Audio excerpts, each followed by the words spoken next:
নমস্কার।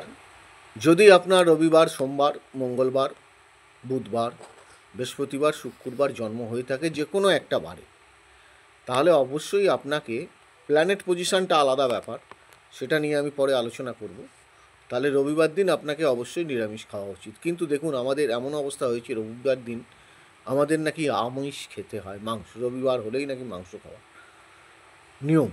এটা ম্যাক্সিমাম বাড়িতে আমি দেখেছি। কিন্তু যাদের জন্মবার রবিবার, তারা কখনোই মাছ মাংস আহার করতে পারবেন না। নিরামিষ আহার করবেন, সূর্যদেবকে তামার ঘটিতে জলদান করবেন। সোমবার দিন যাদের জন্ম তারা কিন্তু অবশ্যই সোমবার দিন আপনাদের সদাশিব উপাসনা করতে হবে, তিনি খুবই প্রসন্ন হবেন।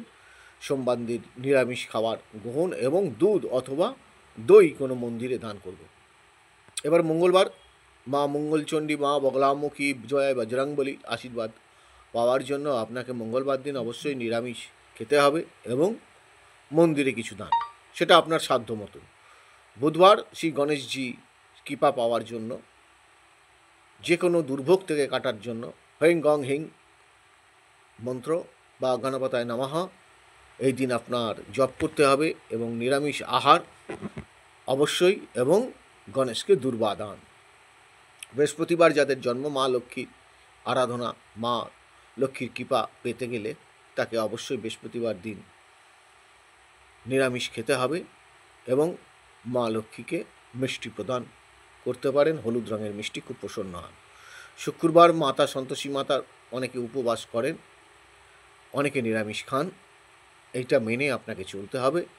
তাতে কি হবে, আপনার মহালক্ষ্মীর কৃপা পেতে পারেন, মা সন্তোষী কৃপা পেতে পারেন। শনিবার দিন আপনারা সবাই জানেন বড় ঠাকুরের জন্ম, মা কালী, দক্ষিণাকালী কালীর আশীর্বাদ। শনিগ্রহ যাদের দুর্বল আছে তাদের ক্ষেত্রে অবশ্যই নিরামিষ এবং বজরংবলী অথবা শনি মন্দিরে কিছু দান করুন। ফল হোক আপনার সামর্থ্য অনুযায়ী। যদি কিছু দান করতে পারেন, অনেকটা অশুভ প্রভাব থেকে মুক্তি পেতে পারেন। ভালো থাকুন।